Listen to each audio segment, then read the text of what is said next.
Hello, welcome to Everything Electrical Engineering. Today's video will be calculating the voltage and power at the sending end, voltage regulation and efficiency at the transmission line. For the short and medium line, the approximation model will be used. I will introduce and explain the ABC parameters in this video. For longer lines, the exact model will be used. Please check out my other videos on the channel, including medium and long transmission lines. And don't forget to subscribe to get the future videos which will explain the difference between the different type lines, maximum power flow, line compensation, Matlab calculations, and much more.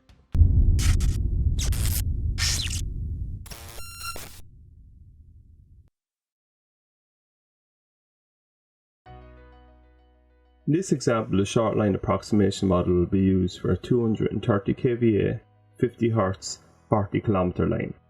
The resistance is 0.19 ohm per kilometer per phase. The inductance is 1.4 millihenries per kilometer per phase. The line is supplying a load of 360 MVA at a power factor of 0.8 lagging. Note, since the shunt capacitance for a short line is neglected, IS is equal to IR. The relationship between the sending end and receiving end is VS is equal to A times VR plus B times IR. Please note the unit is volts. IS is equal to C times VR plus D times IR. And note the unit is amps, where the subscript S and R denote the sending end and receiving end respectively. This can also be written in matrix form as follows. The ABCD parameters for the approximation model depend on the transmission line constants R, L, C, and G, where G, the conductance, is generally neglected for overhead line calculations with very little error. A and D are dimensionless, B unit is ohms, and C is Siemens. The circuit outline applies to either single phase or completely transposed three-phase lines operating under balanced conditions.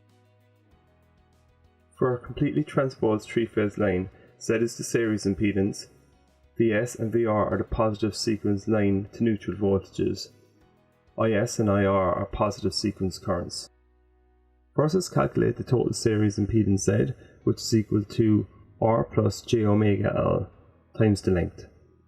This is 0.19 plus 2 pi j times 50 times 1.4 to the power 10 to the minus 3 by the length of the line, which is 40.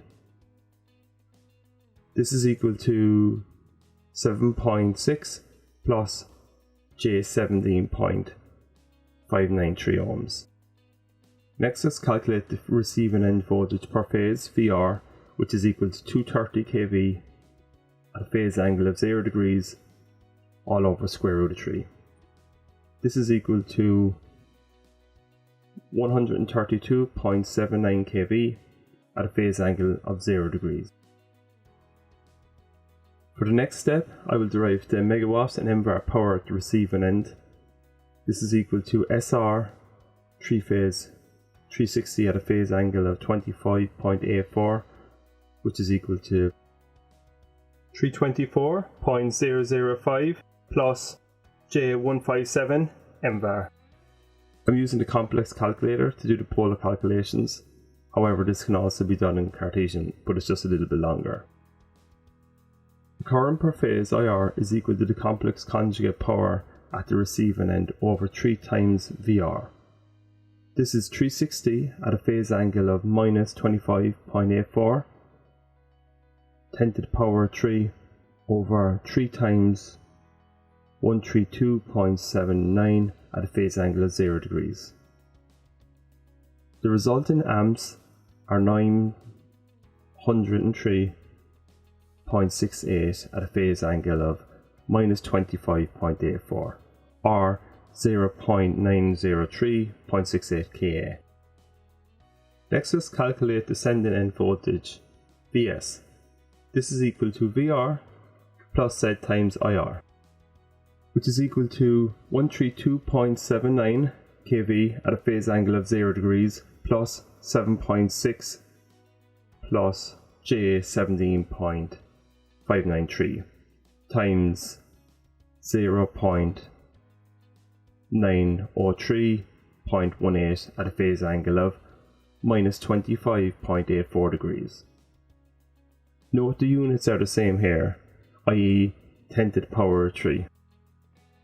This is equal to 146.388 kV at a phase angle of 4.4347, line to neutral. Line to line is equal to line to neutral times square root of 3. This is equal to 146.33 at a phase angle of 4.4347 times square root of 3, which is equal to 253.46 kV at a phase angle of 4.4347 degrees. Note that it will be only the magnitude that will change and not the phase angle. Now let's calculate the sending end power. This is equal to 3 times Vs times the complex conjugate of Is, which is equal to 3 by 146 at a phase angle of 4.4347 times 0.903.68 at a phase angle of 25.84 degrees. This is equal to 396.706 MVA at a phase angle of 30.275 degrees. The megawatts and reactive power are 342.6 and 199.9 respectively. The voltage regulation is equal to the magnitude of the voltage sending minus the voltage receiving all over the voltage receiving times 100. This is simply equal to 253.46 minus 230 all over 230 times 100, which is equal to 10.2%. Next, let's calculate the transmission line efficiency. This is equal to the power receiving over the power sending times 100, which is 324.005 over 342.6 times 100, which is equal to 94.6%. Thank you for watching. Please don't forget to check out some of the other videos. If you felt like you got any value from this, please like, comment and share.